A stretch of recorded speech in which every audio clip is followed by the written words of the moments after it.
Here on my very messy bench, I have my JTM 100. It's a Super PA. I think it's 1968, maybe even 1969. So I've replaced this. I've put this back in. It did have the bulge in, which I had replaced because a technician had put this in, this IEC connector, and I thought it was ugly. Now I'm getting older, I'm thinking in terms of practical terms. So here we have a kind of test.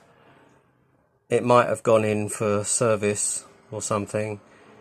6th of September 1977.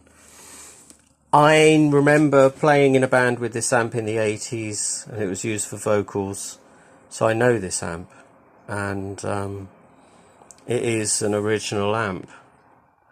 So I've replaced these. These are Rifa. I have 2 to replace each one. It had 4 very long Rifa with 2 connections on the positive and 1 on the negative. I've put in 2 resistors here. I can't remember doing it. It was ages ago.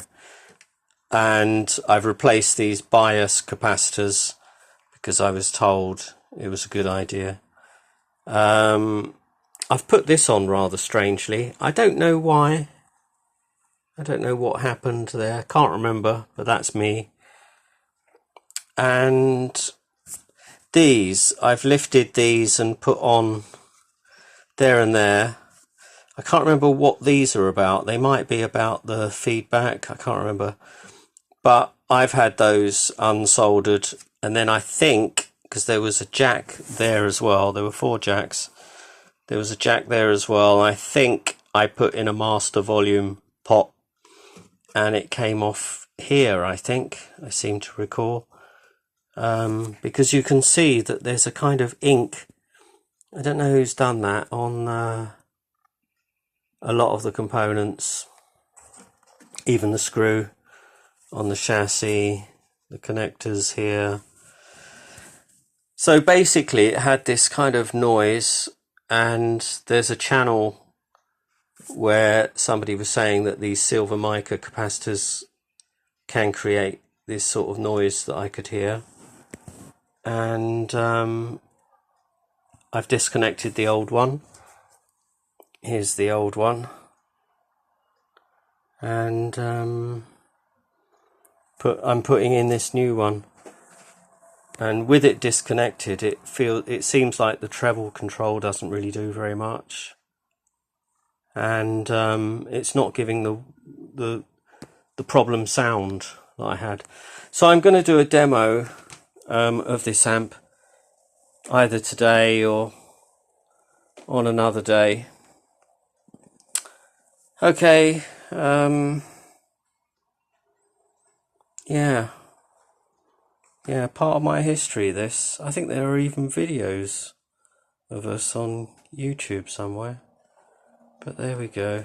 I don't know if the knobs are original.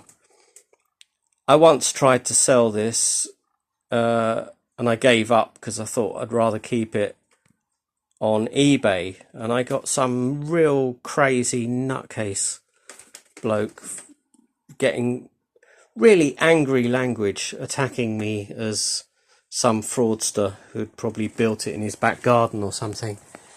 But as I say, I know this amp from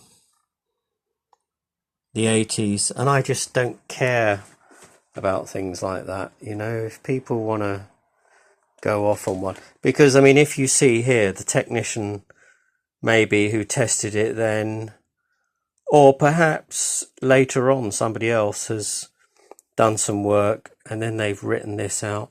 But the output transformer and the mains transformer and choke are all original, and the amp sounds bloody great. I have to say, my favourite amp was my Park 45 top mount, which I had to sell because I got hungry in France, thanks to my ex. And it had to go. It helped me to survive out there. But this is similar, not quite as gorgeous sounding, but it does sound good for quite creamy for one of these. God, I see how messy my desk is. I need to do a tidy up. Anyway, I will do a video of its sound soon. There it is.